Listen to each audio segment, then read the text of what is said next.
esperando que ingresen todos. ¿Me avisan cuándo?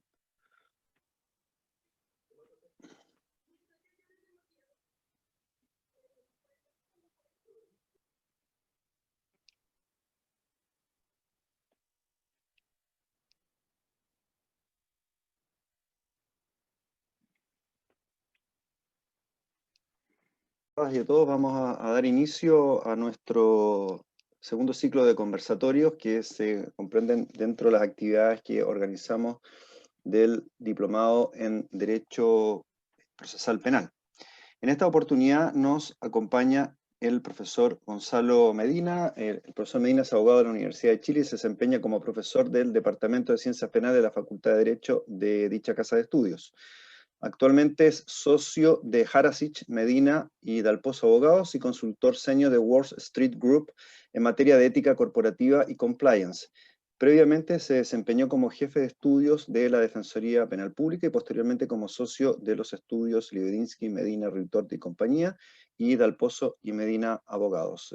Gonzalo es habitualmente invitado al Congreso Nacional para discutir diversos temas en materia penal y es profesor invitado en diversos programas de posgrados en Derecho Penal y Compliance. Además, es un autor reconocido en diversas publicaciones en materia de Derecho Penal y Procesal Penal. Así que, bueno, le agradecemos al profesor Gonzalo Medina que nos acompañe en esta oportunidad para justamente abordar temas vinculados a los delitos económicos y complejos. Así es que, sin más, le doy la palabra a Gonzalo. Gracias, Gonzalo.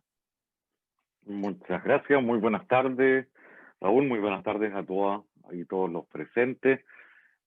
Agradecer primero que nada al Centro de Estudios en Derecho Penal de la Facultad de Derecho de la Universidad de Talca por la cordial invitación a participar en este conversatorio con ustedes. Agradecerles, esta es la segunda vez que me invitan este año a hablar sobre cuestiones procesal penales, que no sé, como que uno ya se había acostumbrado que el derecho procesal penal había quedado como en el olvido.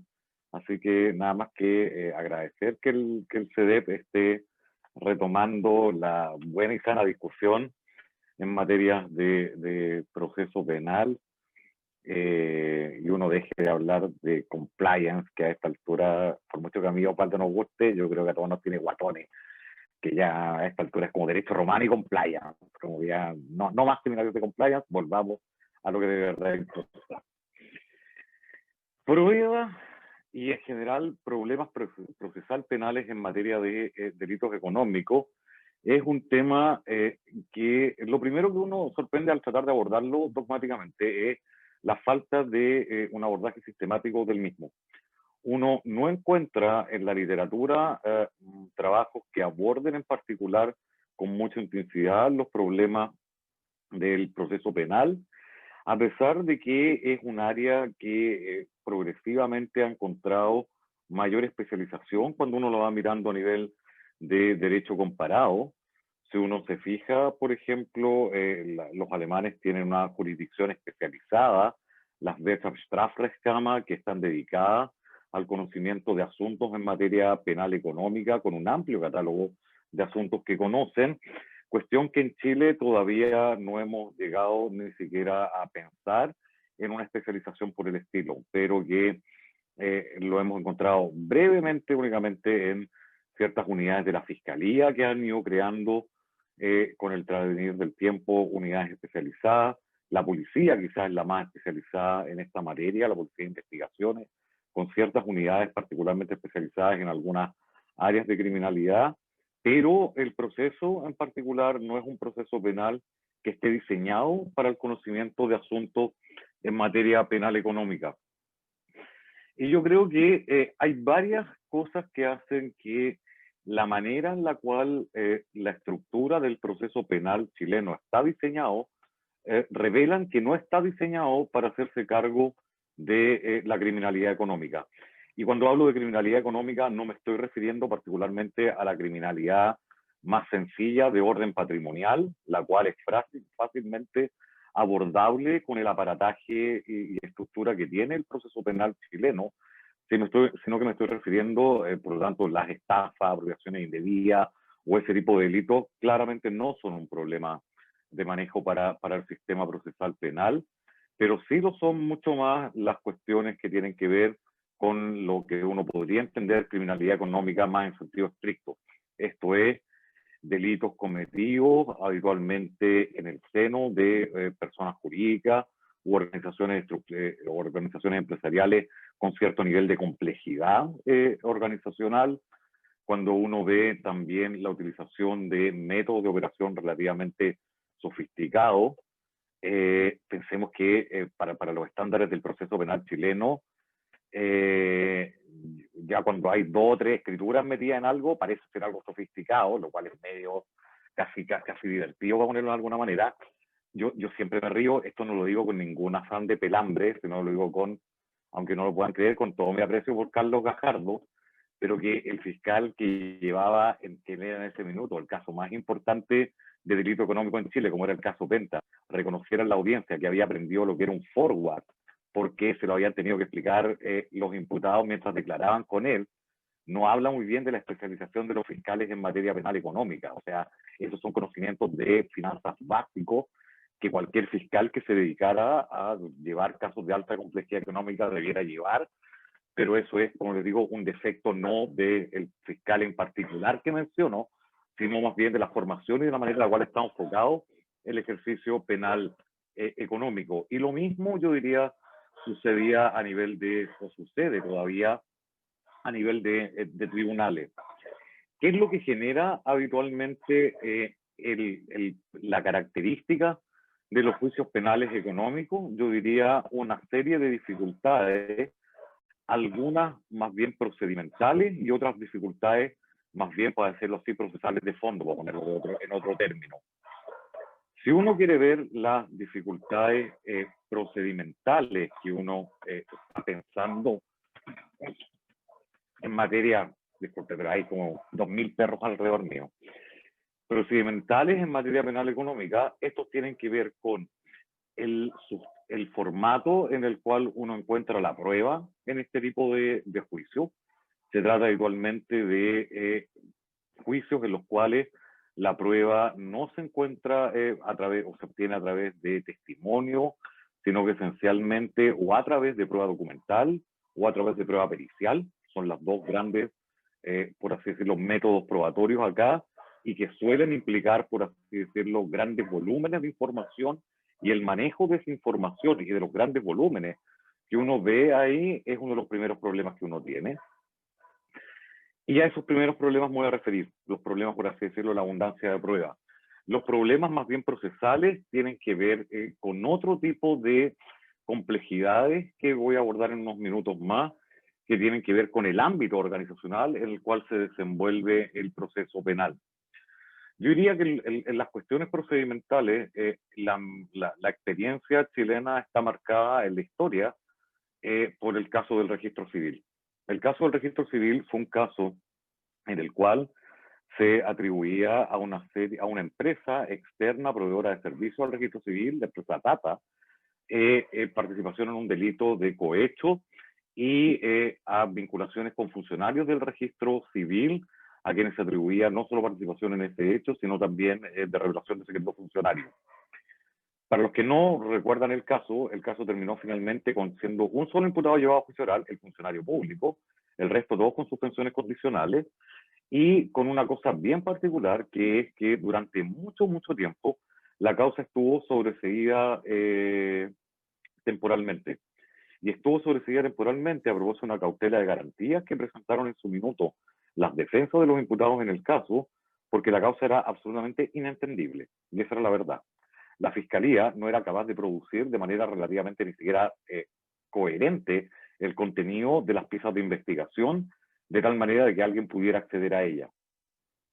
Hoy por hoy, la cuestión, digamos, después de esa experiencia traumática de la Fiscalía, el asunto ha mejorado un poco todavía, pero seguimos teniendo una serie de procedimientos relativamente engorrosos para el manejo de los volúmenes de información que uno maneja en causas penales económicas. O sea, el horror que le pasa a uno cuando a uno le mandan, no sé, los 15 tomos de la causa, que son, no sé, 15.000, 18.000 páginas de información, y que ustedes, como ustedes todos bien saben, la Fiscalía lo que hace es fotocopiar las piezas de la investigación y ponerlas en formato PDF, con lo cual cualquier programa de discovery de información que uno intente utilizar para hacer reconocimiento de texto o poder buscar información al interior del mismo es francamente, se encuentra con muchos tropiezos prácticos para poder manejar aquello,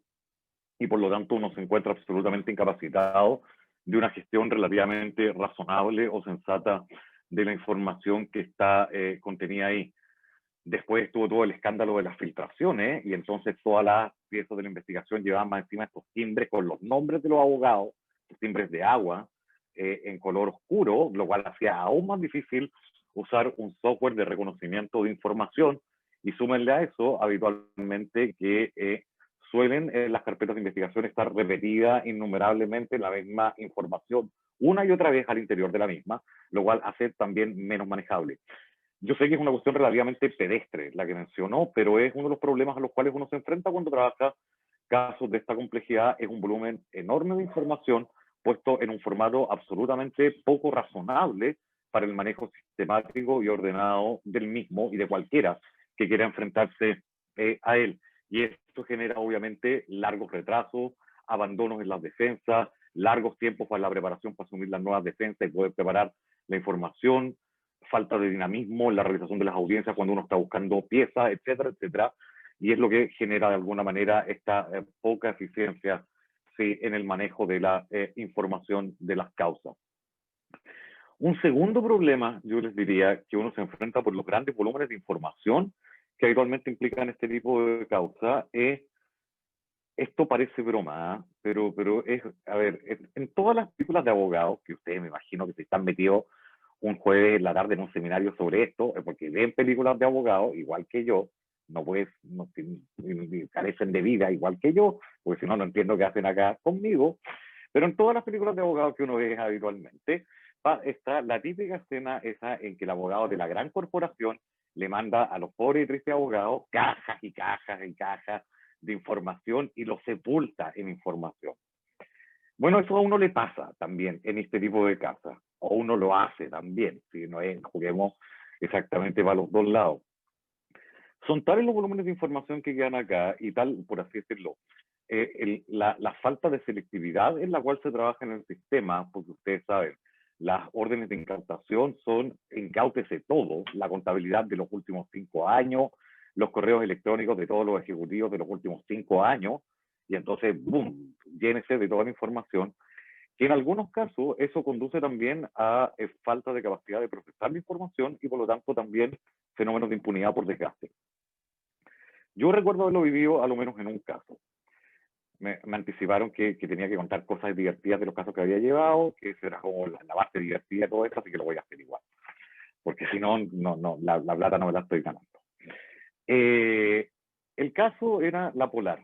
La Polar, pues, llegar y llevar, uno de los casos emblemáticos también que hubo en Chile, donde habían esencialmente 3 grandes grupos de imputados. Estaban los ejecutivos, que como ustedes saben, terminaron buena parte de ellos condenados, los directores, que obviamente ninguno de ellos fue condenado por nada, salvo el director, que además había sido antiejecutivo, que si no tampoco lo terminan condenando, y naturalmente los auditores. La empresa auditora era obviamente un blanco evidente. O sea, una empresa auditora que había auditado durante varios años los estados financieros y durante todos esos años no se había dado cuenta nunca que faltaban 400 millones de dólares. Ops, perdón, pequeño error. En esa oportunidad, varios de nosotros intentamos accionamos judicialmente en contra de la empresa auditora. Y la empresa auditora lo que hizo en su oportunidad, razonablemente, fue decirnos, perfecto, mire, quiere ver si es que me equivoqué en algo, y nos mandaron las hojas de respaldo de trabajo de las auditorías de los últimos 3 o 4 años de cada una de las personas que había trabajado en las auditorías. Yo no recuerdo en esa época todavía, no cuántos CDs tenía, y cada CD tenía miles de hojas y hojas de trabajo. Yo reconozco que no tuve la capacidad para revisarlo con el detalle que yo hubiera querido revisarlo. Me consta que ningún querellante tuvo la capacidad para revisarlo en la forma que quería revisarlo realmente. ni que ninguno de los, ni la Fiscalía tampoco tenía capacidad para revisarlo de la forma que le había revisado correctamente.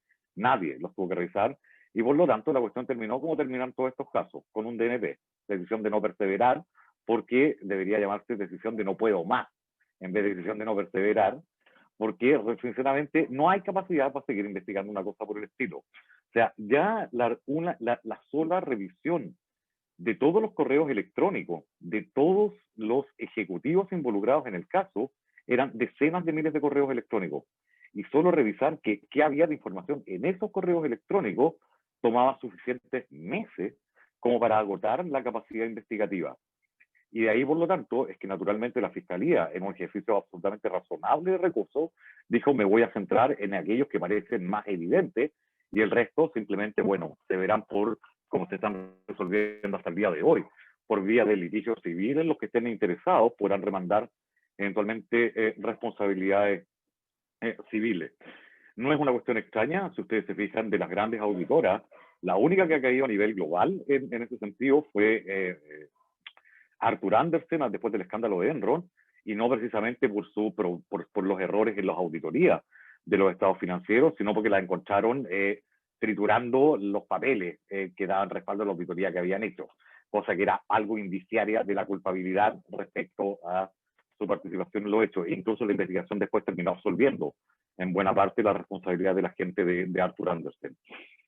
Grandes manejos de grandes volúmenes de información son también un problema, y es el mismo problema que habitualmente se produce también en esos niveles de volúmenes de información durante los juicios orales. La gran cantidad de producción de prueba documental es una cuestión absolutamente agotadora, que en términos de generar posibilidades de convicción para un tribunal es una cuestión que no juega a favor. La capacidad, y eso también está absolutamente demostrado, si uno revisa los tiempos estándares de duración de juicios complejos a nivel de derecho comparado, estoy pensando grandes juicios económicos en Estados Unidos, grandes juicios económicos en Alemania, en España, estamos hablando de semanas, en algunos casos un par de meses. O sea, cuando uno le habla a un abogado español o un abogado norteamericano, le dice, mira, los juicios acá a veces duran 12 meses y son todos los días, francamente no lo entienden, no logran entender o sea, ¿qué pasa en Chile? Que tenemos juicios de un año que duran todos los días y donde todo el mundo está presente todos los días durante la producción de pruebas. En Alemania incluso los juicios penales económicos largos, que pueden durar algunos meses, no tienen más que 1 o 2 días de audiencia durante la semana. No es que sean todos los días durante horas que se estén desarrollando los juicios. Entonces, lo que tenemos acá, insisto, son volúmenes de información que en el fondo son muy contraproducentes al efecto de generar eventualmente convicciones en los tribunales. Yo les diría que esos pequeños problemas procedimentales, que voy a abordar un poco las posibles soluciones que haya eso, terminando con eso en otro punto, las posibles soluciones que haya eso, es uno de los grandes problemas que tenemos hoy por hoy en el manejo del proceso penal chileno y su no diseño para la criminalidad compleja en general y la criminalidad económica. La criminalidad, y no solo la económica, sino en general, grandes delitos complejos no están preparados para esto. Estoy pensando únicamente en otros casos grandes que he tenido que participar yo, que no son económicos en ningún sentido. Por ejemplo, el caso a propósito de las responsabilidades por las muertes en el tsunami, que era un caso que no llevamos a juicio oral, pero en el cual el juicio oral estaba pronosticado para durar aproximadamente 18 meses. 18 meses, para penas que iban a ir probablemente entre 61 a 540 días, la locura, era más tiempo el tiempo que la gente iba a tener que pasar encerrada en el tribunal en juicio, que el tiempo que lo iban a tener que eventualmente condenar, aun cuando lo condenaron a pena efectiva. Eso es lo desquiciado que se convierte el sistema chileno al abordar juicios de alta complejidad.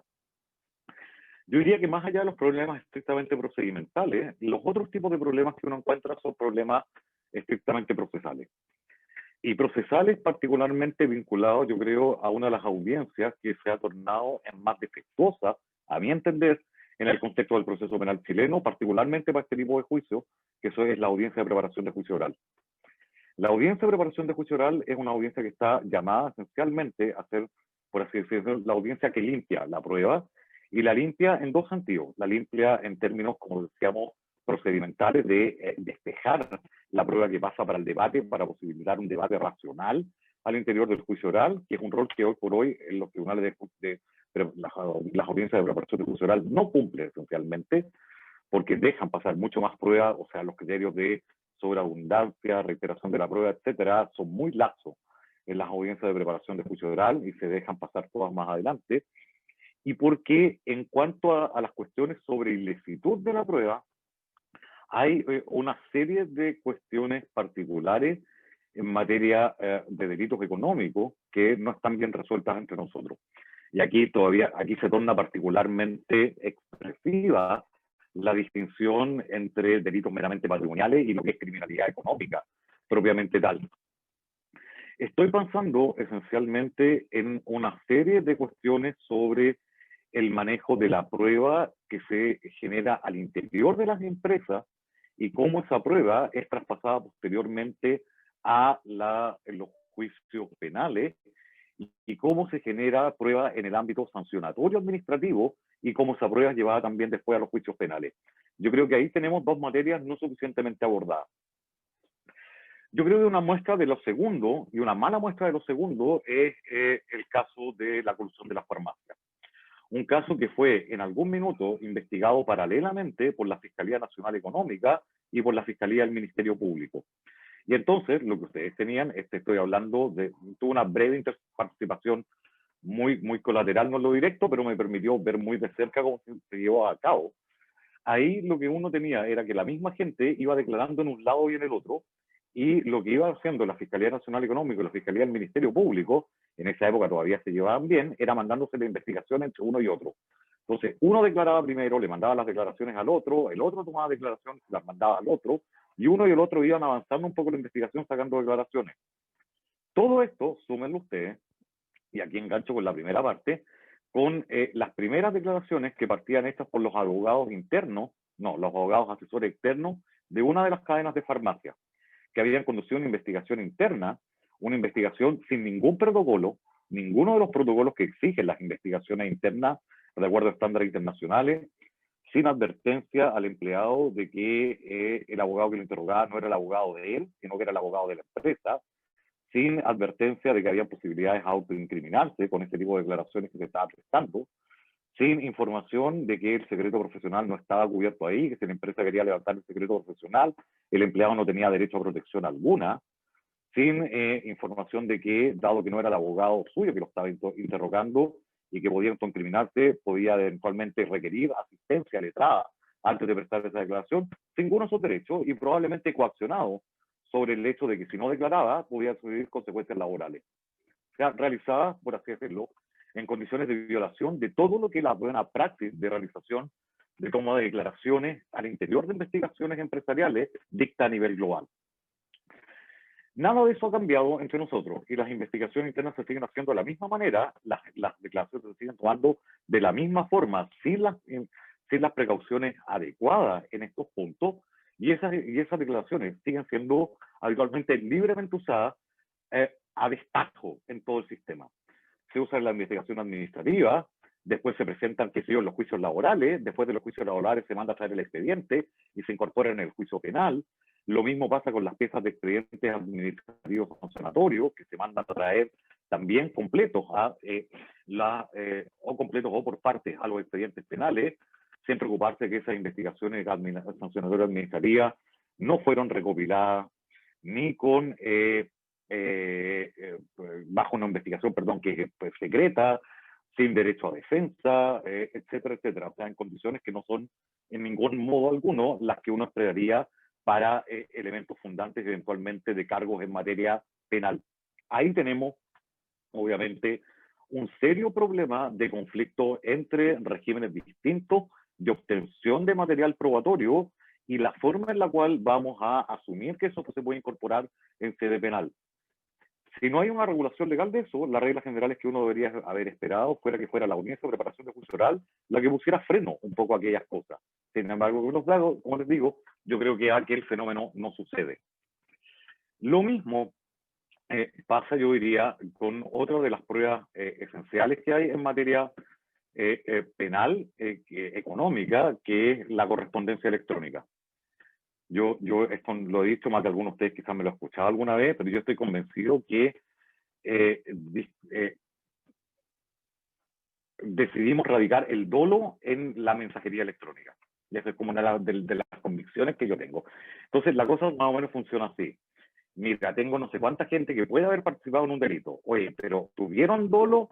No lo sé. Veamos los correos electrónicos. Si el pobre perico resultó estar copiado en un correo electrónico o haber sido puesto, no sé, que llegó por casualidad su bandeja a entrar en un correo electrónico, ¡boom!, tiene dolo. Porque sabía, obviamente, mire, si está en la cadena de correo. En cambio, si era un sujeto que tenía competencia sobre el proceso, responsabilidad por el cargo, la función asignada, pero resulta que nunca hubo un correo electrónico que le llegara, no, es que no tiene dolo. No hay cómo probárselo. Y entonces la prueba del dolo parece estar radicada en los correos electrónicos, y de ahí pareciera ser esta obsesión fatal de revisar todos los correos electrónicos hasta el agotamiento, porque si uno encuentra un correo electrónico donde el sujeto algo sabía de lo hecho investigado, ¡boom!, encontramos la prueba mágica que nos arregla todo el caso. Cuando olvidamos de alguna vez que todo el problema es de pura construcción jurídica y de atribución normativa de si un sujeto tenía o no dolo. De eso se trata todo esto. Y esa es la manera en la cual operamos un poco. Uno puede discutir de dónde viene todo eso, tiene que ver con una cuestión, yo creo, más de lo más asible que resulta la prueba producida de esa manera, de las estructuras de imputación que tenemos en materia penal en Chile. O sea, nosotros imputamos por las formas de participación del artículo 15, que son formas de imputación o de a título de autoría bien sui generis, esto de que es autor quien previamente concertado, aunque no tome parte del hecho, consciente en él.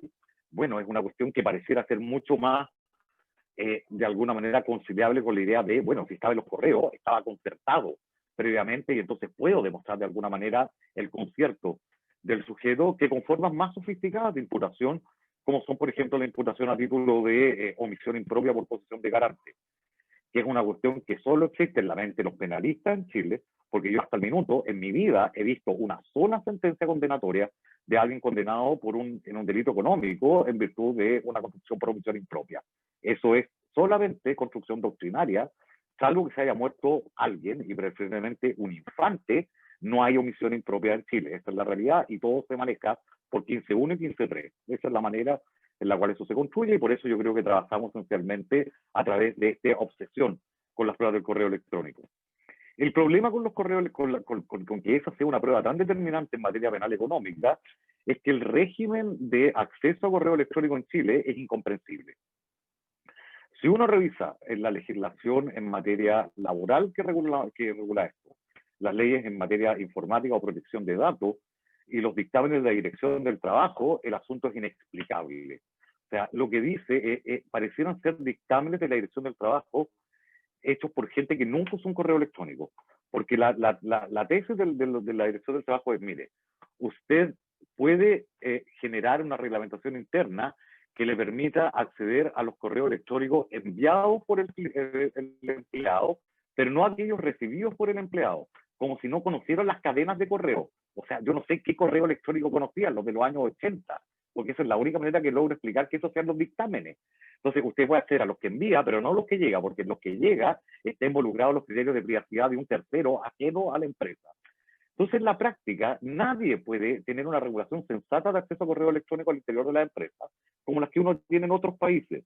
Y por eso es que lo que uno tiene que hacer en la práctica, y esto no es que yo nunca lo haya hecho, me dicen que así lo hacen algunas personas, uno revisa los correos electrónicos, encuentra lo que tiene que encontrar, después manda el computador a la fiscalía, le pide que Cibercrimen le haga el peritaje al computador y caretea hasta que Cibercrimen encuentra lo que uno ya sabe que está dentro del computador porque ya lo vio alguna vez, pero no puede presentarlo sobre texto que a uno le digan que hay prueba ilícita, eventualmente dependiendo que sea el juez de garantía para la audiencia de preparación de juicio oral que a uno le toque. Lo cual también genera una disfuncionalidad en la producción de pruebas en materia penal económica que es horrorosa. Yo diría que eso es alguno de los otros grandes problemas que uno tiene en esta materia.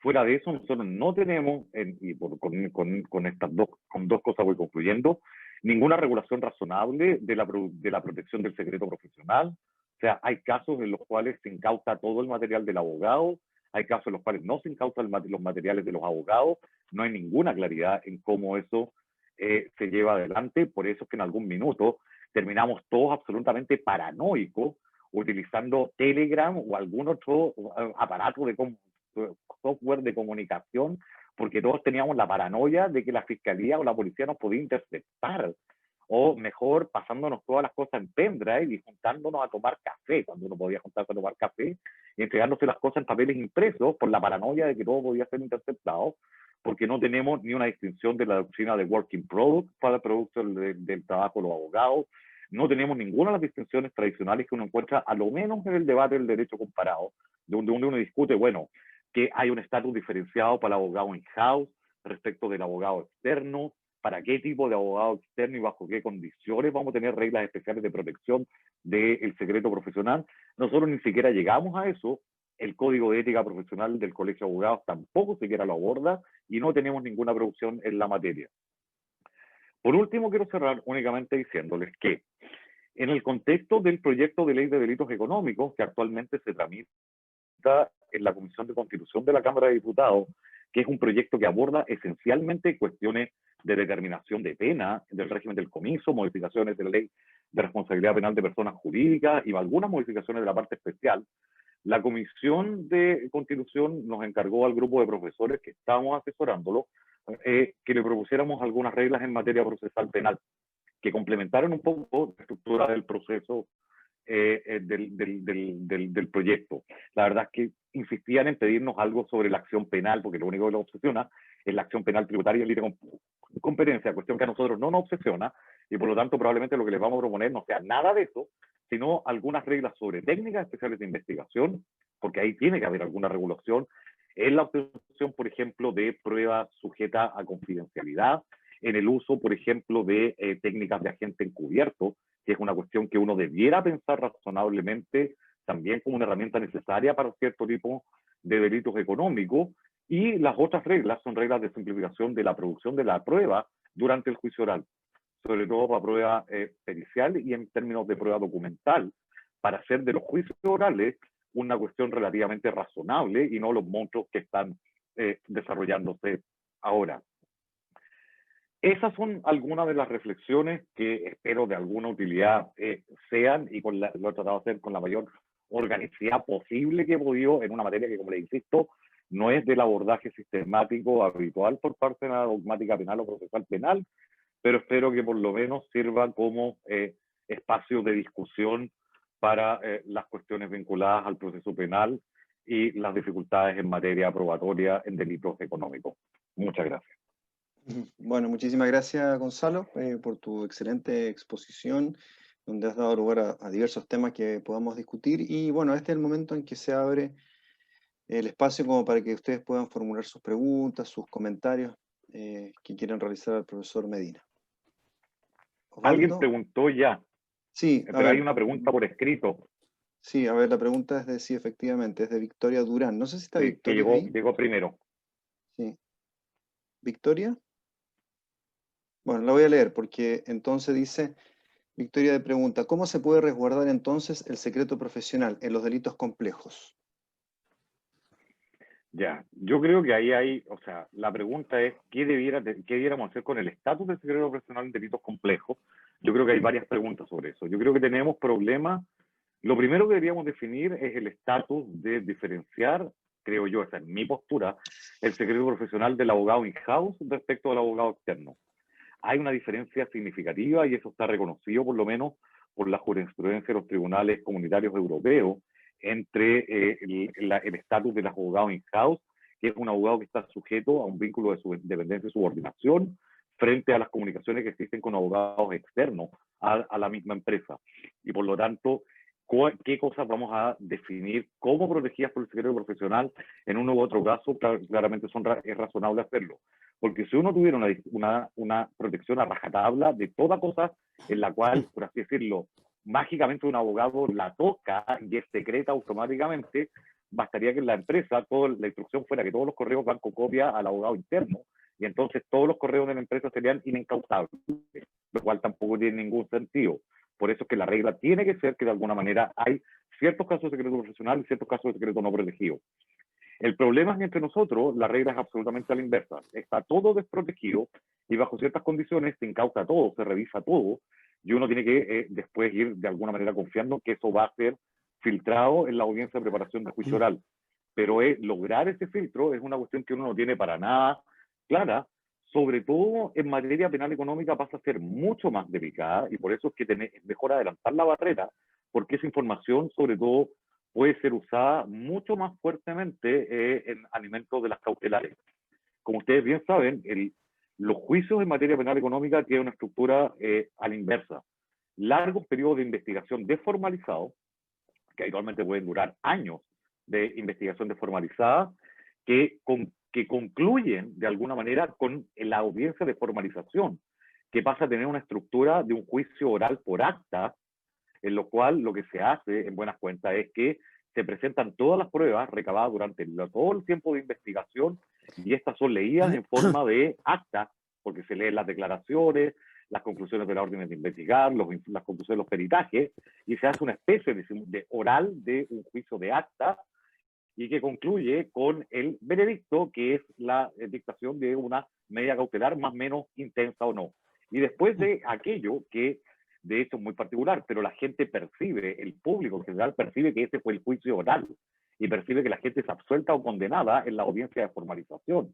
Y lo que pasa después es otra cosa que a nadie le importa esencialmente, sobre todo porque en materia penal económica la regla general es que los juicios no llegan a juicio oral, sino que en la mayoría de los casos su relevancia decae posteriormente y terminan todas o con procedimientos alternativos como el juicio abreviado o bien con soluciones alternativas.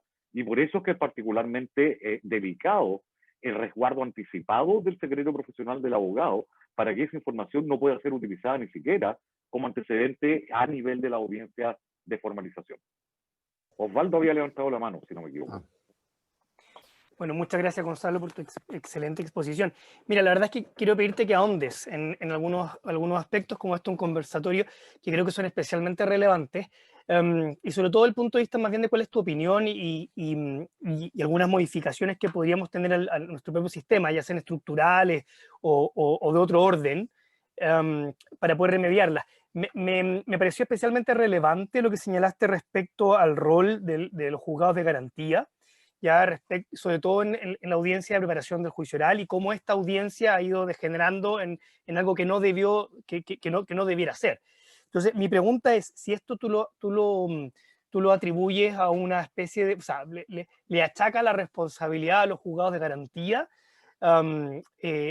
o de alguna forma también a quien debe producir la prueba y presentar la prueba en forma tal de que sea de alguna forma entendible, porque si lo que yo veo es que la audiencia de preparación de juicio oral de alguna forma también se va ganando por desgaste, como tú señalabas, o sea, entregar información hasta un punto que es insostenible.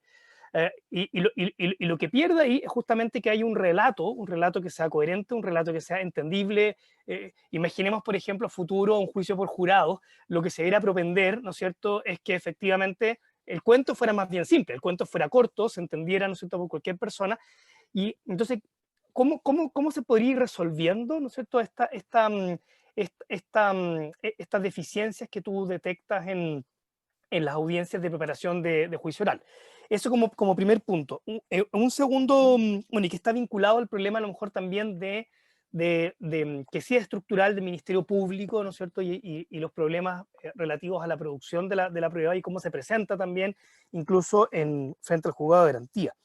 Y un segundo punto que me parecería interesante, si podemos ahondar, tiene que ver con también un aspecto que señalaste, que tiene que ver con cómo se genera la prueba en sede administrativa y cómo se lleva esta en sede penal, porque pusiste justamente el caso de farmacias, pero lo que se va a producir en un tiempo más con el delito real de colusión, es que la verdad es que el Ministerio Público a lo mejor no va a tener nada que hacer, pues si te fijas, la prueba se va a producir completamente en sede administrativa y después de muchos años, ¿no es cierto?, cuando la Fiscalía Nacional Económica interponga querella, la verdad es que, bueno, obviamente lo más probable es que las empresas que se coludieron hayan sacado todo el mundo, sean empresas completamente nuevas, lo más probable, o sea, que se desvinculan las personas que sean relevantes, y la verdad es que va a quedar muy poco que hacer, o sea, es muy difícil producir prueba nueva, y lo más probable es que esto se remita simplemente a decir, bueno, ¿qué es lo que había, ¿no es cierto?, los antecedentes administrativos, veamos qué podemos replicar nosotros y punto, y eso se va a llevar a...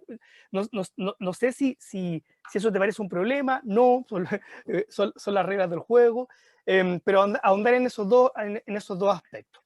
Y yo mismo voy a aprovechar de hacerte la tercera pregunta que se incorporó al chat, que es ¿cuál es la mejor forma de incorporar entonces los resultados de las investigaciones internas, ya realizadas en el marco de una investigación propia del compliance penal y al propio proceso? Ya esto, si puedes ahondar en esos tres aspectos, te lo agradecería mucho. Perfecto. Y de ahí voy con la pregunta que quedó ahí puesta de Toshiba, que me hace una pregunta. Supongo que será la marca de su computador o un estudiante de Japón, no lo sé. Vamos, problemas de audiencia de preparación de juicio oral. Yo creo que el problema de la audiencia de preparación de juicio oral, no es culpa de los jueces de garantía, no, y menos del juez que lleva la audiencia de preparación de juicio oral. Es una cuestión mucho más sistémica, no es que los jueces, o sea, la audiencia efectivamente han tendido a degenerar por una serie de mecanismos que fallaron, yo creo, al mismo tiempo. Y que fallaron porque no están pensados para esto, no están pensados para este tipo de delitos. Yo creo, la fiscalía no fue creada ni pensada para abordar este tipo de delitos. Nunca los pensaron para esto. O sea, y de hecho la fiscalía es súper eficiente, súper efectiva, por ejemplo, en la producción de un juicio que igual son complejos, robos, violaciones, homicidios, en derecho penal más tradicional. Funciona súper bien. En esa estructura, la prueba es mucho más acotada, la investigación está reducida a hechos de menor, por así decirlo, dispersión, etcétera. Eso funciona súper bien. Pero cuando uno lo lleva de todas maneras al problema de delitos económicos, te das cuenta que hay un problema en la forma en la cual las investigaciones se conducen y en esta, por así decirlo, ultraabundancia de pruebas que obviamente satura las audiencias de preparación de juicio oral. Ese es un primer problema que uno tiene. O sea, no tendrían por qué llevar con tantas pruebas, sino que más bien con pruebas bien hechas, antes que con tanta evidencia tuvieran que llevar ahí. Hay un problema, efectivamente, con los propios jueces de garantía que tienen miedo a, de alguna manera, cercenarles la capacidad de conocer cosas que les podrían resultar en algún sentido relevantes a los jueces del Tribunal de Juicio Oral, y entonces se cohíben a sí mismos en la facultad de ir, de alguna manera, podando el asunto. Yo creo que no hay suficiente jurisprudencia en materia de apelación, y yo creo que uno debería abrir más la revisión de las revisiones en materia de la audiencia de preparación de juicio oral, para poder ir de alguna manera filtrando de mejor manera y tener más jurisprudencia de tribunales superiores que de alguna manera más fuera sentando criterio en términos de exclusiones probatorias. Y obviamente había un problema también con el juicio oral, o sea, y los juicios orales sobre los criterios de nulidad de los mismos, que vamos a ver si con las nulidades parciales, si es que la nulidad parcial se introduce como forma de expresión del recurso de nulidad, eso se puede arreglar en algún sentido, pero que de alguna manera los jueces de garantía están pensando también en qué es lo que va a hacer el tribunal oral después, y por eso dejan pasar mucho más. Y eso es lo que genera que estos monstruos de investigaciones que llegan a los juicios, a la audiencia de preparación, se transformen en monstruos de juicios que van a ir después, lo cual tiene un efecto además adicional ultra negativo, que es que al fin y al cabo muchos de estos asuntos terminan siendo solucionados bajo la amenaza de y que uno yo la recibió directamente. O sea, tú como abogado eres capaz de aguantar un año de juicio, porque nosotros como fiscalía nos pagan para estar todo el día en el tribunal. A ti, tu cliente tiene plata para pagarte un año completo de estar sentado ahí, y la verdad es que algunos sí, y la mayoría no tienen capacidad de financiar a un abogado, y además qué cosa más profesionalmente miserable que estar dedicado un año entero al mismo juicio, si es una cuestión desquiciada.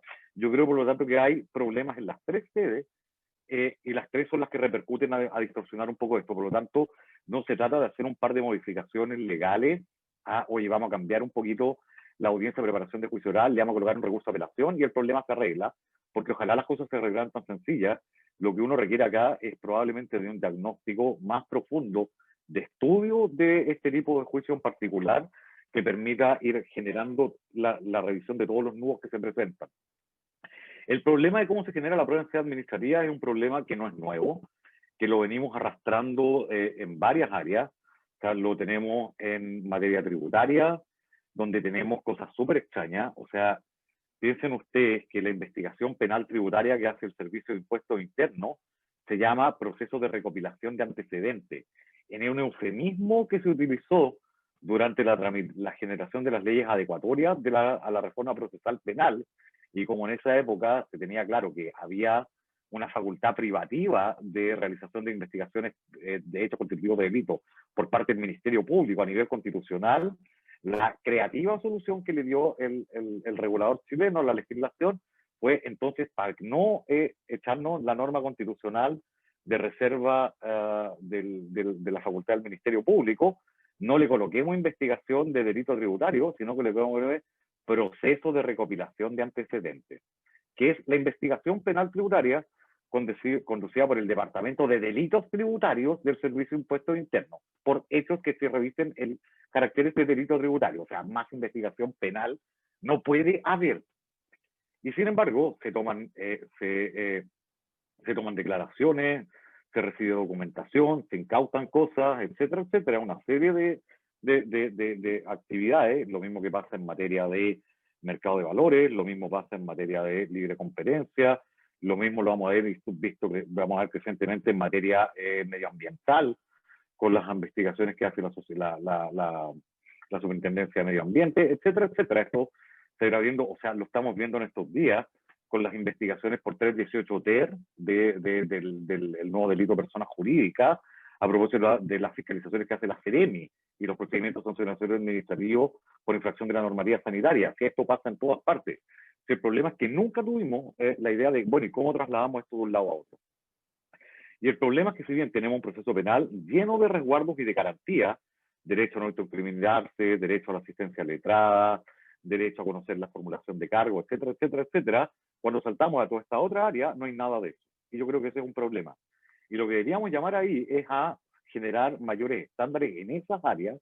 Yo creo que ya hay más conciencia en la Fiscalía Nacional Económica, hay más conciencia en la super de valores. Bueno, no es por nada, pero no es casualidad que quien lleva las investigaciones en la Comisión de Mercado Financiero es un ex fiscal regional, y por lo tanto es alguien que entiende un poco más la lógica del proceso penal, pero no podemos depender únicamente del virtuosismo de ciertos sujetos, personas individuales, que son destinados a ciertos puestos que por el background que tienen, operan de una manera particularmente diferente con lo que son las reglas procesales en términos de cómo se llevan adelante investigaciones.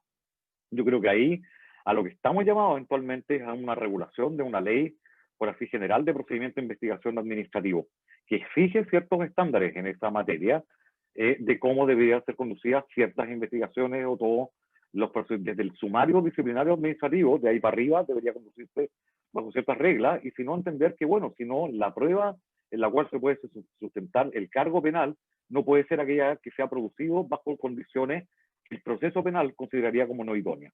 Yo creo que esa es la manera en la cual uno debiera entenderlo. Y eso me lleva a la respuesta sobre el pregunto del compliance. Uno debería pensar exactamente lo mismo. Uno debería ser capaz de producir, y por lo menos las investigaciones internas que yo hago, las hago bajo esas condiciones. O sea, por lo menos hago una lectura de lo que bajo la regulación norteamericana está conocido como las Upjohn Warnings. Las Upjohn Warnings son, por así decirlo, los Miranda Warnings, pero que se leen al comienzo de las investigaciones empresariales y que las pueden encontrar en cualquier lado. O sea, googlean Upjohn Warnings y las van a encontrar, y que son súper claras y son esas investigaciones, esas advertencias que di hace un rato atrás. Y yo creo que la implementación de sistemas de prevención de delito y de cumplimiento es un ámbito particularmente fértil para introducir automáticamente estándares de debido proceso al interior de las reglas de investigaciones internas. Una cuestión similar van a encontrar ustedes, por ejemplo, al día de hoy, en el proyecto de ley que regula la introducción de responsabilidad penal de personas jurídicas en la legislación alemana. Ese proyecto de ley, entre otras cosas, contempla la posibilidad de la rebaja de pena para la persona jurídica cuando la persona jurídica se ha autodenunciado a la autoridad del Ministerio Público, de la Fiscalía Alemana, y cuando ha puesto a disposición la investigación interna realizada. Y el proyecto de ley alemán establece cuáles son los requisitos que la investigación interna debe cumplir para hacer una investigación conforme a los parámetros de un Estado de Derecho. Yo creo que una cuestión similar podría introducirse entre nosotros, y es una cuestión que está, o por lo menos esto está más en pañales todavía en el proyecto de ley de delitos económicos. Es una cuestión de la cual yo tengo que convencer a los otros profesores todavía, y si los otros profesores me dan la pasada, espero que se lo propongamos a la Comisión de Constitución como un agregado adicional a la ley 20.393 entre las reformas que se están introduciendo. De esa manera podríamos, por esa vía, a lo menos, uniformar un estándares básico en términos de la forma en la cual deberían ser conducidas las investigaciones internas a nivel de modelos de cumplimiento. Y con eso respondo las 3 preguntas de Osvaldo. Bien, te falta la pregunta de Toshio ahora. Profesor. Sí, ¿cómo es la cadena de custodia en los delitos económicos? Sí. Sí, la puedo responder. Yo creo que en general no hay yo nunca he visto un problema sistemático de manejo de cadena de custodia entre nosotros en delito económico. No creo que haya sido un problema que particularmente se haya levantado en algunos de los casos, por lo menos en los cuales a mí me ha tocado participar, por lo menos en el levantamiento de la información, en los procedimientos de incautación grande que me ha tocado participar, cuando llega la brigada anticorrupción junto con la brigada de lavado de activos, las dos juntas a incautarte todo lo que tenía en la empresa, que me ha tocado horrorosamente vivirla más de las veces que me gustaría contarlo. La verdad es que el procedimiento es súper ordenado.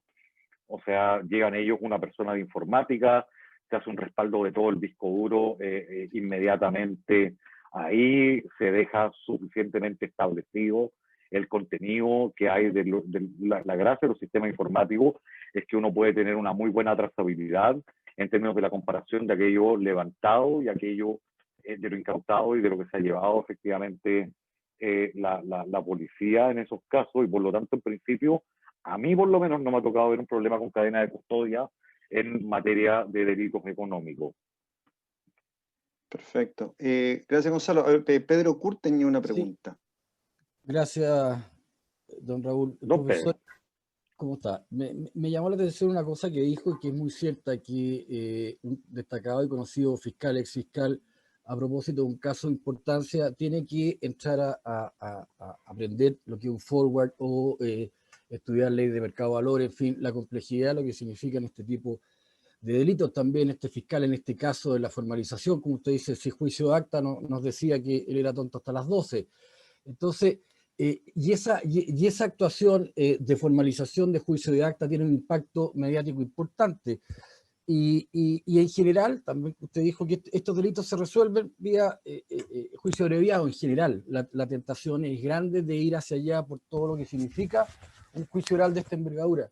Bueno, ¿qué tan preparados están los jueces del tribunal oral para afrontar estos desafíos en cuanto al conocimiento, juzgamiento de estos ilícitos? Porque aparentemente no ha llegado mucho. Y la preparación en temas complejos, ¿cómo la ve usted? Yo diría que nadie, el sistema entero no está preparado. O sea, de qué bueno que mencionaste aquello de la formalización por acta.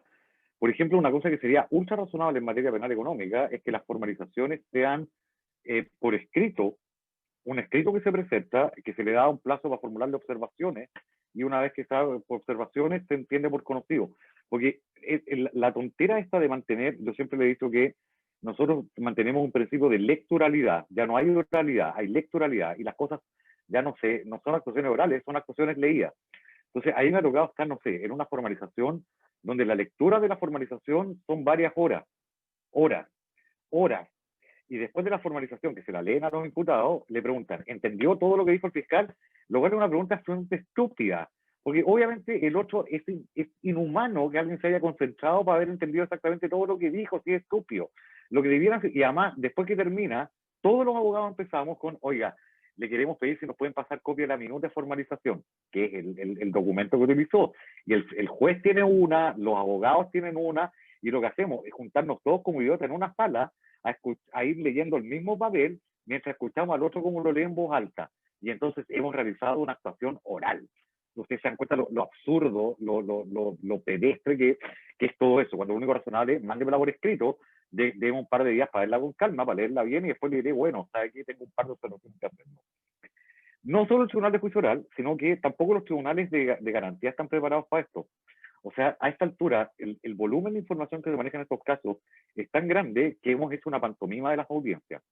Yo reconozco haber sido cómplice porque uno sentado ahí cede, pero en el mismo caso La Polar, cuando llegamos a los procedimientos abreviados, me acuerdo ya, se leyó la acusación, que estuvimos no sé cuántas horas escuchando la acusación, y después, cuando los imputados tenían que obviamente dar su conformidad con el procedimiento, estricto sensu, lo que había que hacer era leerle los antecedentes fundantes de la acusación.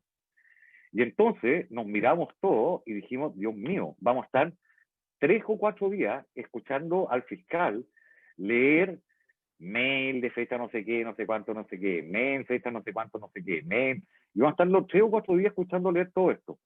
Entonces, el juez lo que dijo en ese caso, ya, hacemos algo. Los damos por conocidos de todos y todos nos miramos, sí, magistrado, démoslo por conocidos de todos.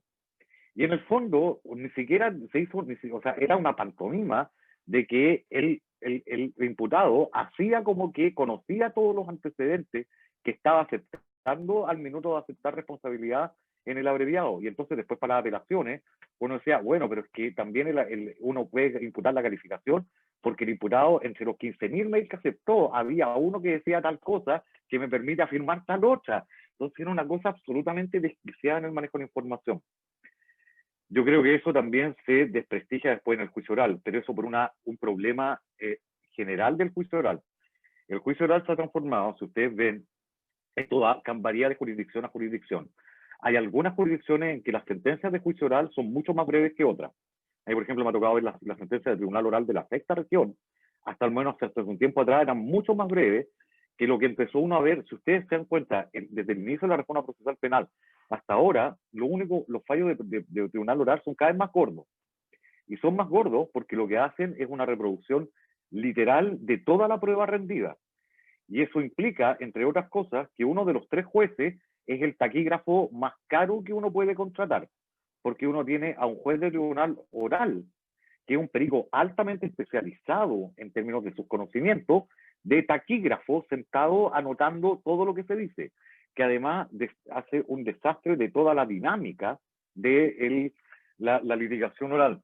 Pero el problema adicional de eso es que en el volumen de información de que implican los juicios orales, la verdad es que nadie está preparado para manejar ese volumen de información. O sea, pídele a cualquier ser humano que se acuerde y recopile más o menos razonablemente la inmediación de lo que le declaró una persona hace 6 meses atrás y que utilice, que resuma de alguna manera todas esas impresiones que recibe directamente del juicio. En el fondo lo que hay es un juicio en el cual se hacen actuaciones orales y el juez al minuto de redactar el fallo lo que tiene es un montón de actas encima. No es la inmediación de los testimonios que ha recibido, sino la lectura de las actas de las cosas que pasaron en los meses antes, que tiene que revisitar al momento de construir el fallo. Y eso, por lo tanto, tampoco da cuenta de un juicio real oral. Yo creo que, de nuevo, no es un problema que los jueces no están preparados. Yo creo que el proceso penal, insisto, no está diseñado para hacerse cargo de este tipo de juicios. Raúl, gracias. Hay una pregunta ahí de Carlos. Sí, exactamente, eso sí te iba a leer, de Carlos. El forzamiento a la formalización en delitos económicos, ¿podría presentar una problemática de litigación estratégica de algunos querellantes que buscan otros objetivos distintos al estrictamente penal? Oh, qué buena pregunta para esto. La otra vez, alguien hablando con Rubén Romero para el seminario que tuvimos a propósito de la reforma, me decía, mira, y el colegio de abogados estuvo muy pendiente a propósito del forzamiento de la acusación y poder introducirlo, así que ya que tú vas a hablar a nombre de los abogados, podrías defenderlo. Y yo le dije, antes muerto que defender ese desquiciamiento del forzamiento de la acusación. No estoy diciendo que alguna vez no lo vaya a hacer, porque si está la herramienta procesal ahí, yo, siendo abogado, tendré que ocuparla, pero conceptualmente me parece miserable. O sea, yo creo que, a ver, pongámoslo de esta manera, yo todavía sigo pensando que el querellante es una mala idea en el proceso penal. No es que yo no sea un abogado querellante y que no me querelle exactamente, pero no nos veamos la suerte entre gitanos. En general, no servimos para mucho los abogados querellantes, algunos tratamos de servir para algo más, pero por regla general la mayoría no sirven para nada. Esa es la regla general en el proceso, y más que nada entorpecen la labor de fiscalía. Y por regla general es únicamente una herramienta de presión para negociación. Preséntate la querella, y por eso es que la formalización está en el éxito. Que al final el premio, nadie está pensando en llegar a juicio. Todo el mundo es, asústalo para ver si le logramos una cautelar y para ver si con eso podemos negociar por el lado. Ese es esencialmente el rol que cumple el querellante en los procesos penal económicos. Por eso es que alguien el otro día me preguntaba si los delitos, en otra clase que está dando, si el delito de administración desleal es acción penal privada. Yo decía, no, obvio que es de acción penal pública, pero en la práctica funcionan todos como de acción penal privada. Porque si el querellante deja de empujar el carro, obviamente el fiscal dice, bueno, si la víctima no está interesada, el asunto ya es un puro conflicto meramente entre partes, que lo vayan a arreglar negociando a una sede arbitral o un juicio civil, y dejen de hacerme perder el tiempo, porque tengo 1500 causas que no tengo tiempo ni los recursos para estar resolviendo, como para resolver las peleas de plata de un par de pericos que tienen harto dinero. Esa es en fondo la mentalidad. Por lo tanto, yo creo que darle más herramientas todavía a el actor particular en el proceso penal es una cuestión que desnaturalizaría aún más el proceso penal, y del cual yo soy un brutal enemigo. No sé si ha tenido mucho éxito. Yo sé que hay tribunales que están dando ya abiertamente la formalización de por así decirlo, el forzamiento de la acusación y la formalización particular, por así decirlo, y esta manera de actuar particular de los querellantes particulares. Y esto, de nuevo, no es una culpa únicamente que ahora esté pasando. Esto, en mi opinión, es un producto de otras prácticas que introducimos en el sistema, como son la admisión de sobreseguimientos y de admisiones de no perseverar sin formalización. Cuando empezamos a admitir eso, que es una cuestión que tampoco, si uno estudia el código, no es legal, uno debería formalizar y después aplicar decisión de no perseverar, o después sobreseer definitivamente, pero cuando empezamos a aplicar DNP o o sobreseimiento sin formalización, entonces se abrió la puerta para esto otro. Y eso se abrió al mismo tiempo por otra mala práctica, y una mala práctica de la Fiscalía y de los tribunales, que empezaron a entender que un tribunal le diera admisibilidad a una querella bastaba para considerar que había intervención judicial, y por lo tanto, habiendo intervención judicial, no cabía aplicar la facultad de no iniciar investigación, y entonces solo les queda el sobreseimiento definitivo. Y eso a la vez se retrotrae a que los tribunales no hacen, o sea, el control que hacen de la admisibilidad de las querellas es prácticamente nulo. O sea, yo he visto claramente querellas de hechos que no son delitos, claramente no son delitos, y que los tribunales simplemente las declaran admisibles y las mandan a fiscalía, porque hacen un control meramente formal. Si la cuestión más o menos parece querella, tiene las partes de lo que debería tener una querella, y dice algo que es más o menos un delito, pues bien para adentro, y no hay ningún control de fondo. Entonces, es esa cadena de errores lo que ha conducido a llevarnos al escenario en el cual a uno le podría parecer plausible una cosa tan delirante como un forzamiento de formalización. Gracias, Gonzalo. ¿Alguien más quiere hacer pregunta? Yo tengo una, pero quiero primero dejar si alguien más quiere hacer alguna pregunta. Bueno, mira, Gonzalo, que a mí me interesó el punto que tú trataste del tema de la comisión por omisión. Es decir, que tú... Sí, porque Raúl tiene de las pocas cosas escritas en eso en Chile. Bueno, gracias. Bueno, no. Oye, no, Gonzalo, pero no, lo que pasa es que me llamó la atención, porque si yo creo que hay una esfera donde precisamente el desarrollo de la comisión por omisión es en los delitos económicos. Creo verlo de esa manera. O sea, es quizás donde más se puede desarrollar. Sí. Entonces, lo que tú mencionas se debe a de alguna manera un desconocimiento de la institución y por lo tanto tratar de hacerlo más fácil, o que realmente los medios que se disponen no permiten acreditar la presencia de quien puede estar en posición de garante en ese caso en particular, y por tanto buscarlo por otra vía. Es decir, esa es la duda que yo tengo de por qué no se desarrolla esta institución, que yo creo que tiene un gran potencial en esta esfera. Yo creo, Raúl, que buena pregunta, porque es una cuestión que me ha consumido el cráneo durante años. O sea, porque claro, uno lee tanto manual español y tanta jurisprudencia española, alemana y todo omisión impropia. Y claro, uno empieza a buscar jurisprudencia acá y yo te juro, llevo años buscando un fallo que me sirva para decir, bueno, algo es, y no hay ni uno solo en materia penal económica. Yo creo que las razones, en mi opinión, son dos. Yo creo que uno es la existencia del 15.3, o sea, que tengamos esa forma de autoría tan extraña que no la encuentras en ningún otro país. O sea, es una cosa que distorsiona el sistema y que de alguna manera torna en superfluo la necesidad de la alambicada construcción de una posición, porque construir un delito por omisión impropia tiene una cantidad de componentes normativos mucho más densos. Tienes que construir que el sujeto tenía la posición de garante, que se encontraba fáctica y normativamente en posibilidad de actuar, tienes que construir la conducta equivalente que el sujeto debería haber omitido, la exigibilidad de esa conducta en el caso concreto, o sea, un montón de pasos de densidad normativa mucho más intenso que la pura cuestión de estaba concertado o no estaba concertado. Sobre todo en estos casos en que concierto puede ser, oiga, estaba copiado en todas las cadenas de correo, es obvio que sabía lo que estaba pasando y por lo tanto lo puedo meter arriba del buco y le tiro un 15.3 y entonces lo meto automáticamente, que yo creo que es lo mismo que ha hecho que tampoco tengas casi figuras de complicidad. Por eso tampoco tenéis 16. Entonces no se requiere recurrir a eso. Yo tengo la sensación que mientras no tengamos aquello, no vamos a, mientras no saquemos el 15.3, va a costar hacer surgir la idea de imputación por omisión impropia. Y el otro punto tiene que ver, yo creo, efectivamente, con dificultad de enfrentar este tipo de casos, porque la omisión impropia solo te sirve cuando vaya a buscarlo, cuando estás decidido a buscar la opinión de los que están más arriba. O sea, y eso es esencialmente ir a los directorios. Y al día de hoy, nosotros vamos a la imputación top-down, pero nos saltamos a los directorios, la imputación queda habitualmente en los altos ejecutivos. Pero saltar al perico que está arriba, nunca llegáis a ese. Al directorio nunca llegáis, porque a ese nunca lo voy a encontrar en las cadenas de correo, porque no es una posición ejecutiva, que son los que están colgados las cadenas de correo.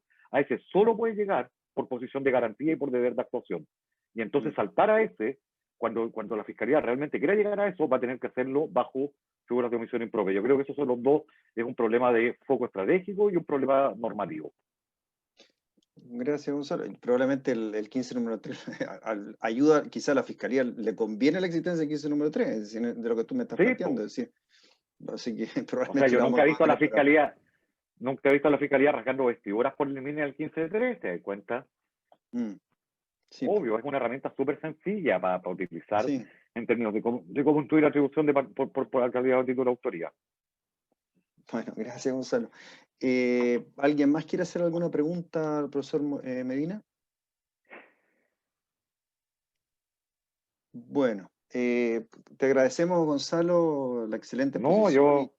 Y además, encantado de la dinámica que se ha dado con las preguntas.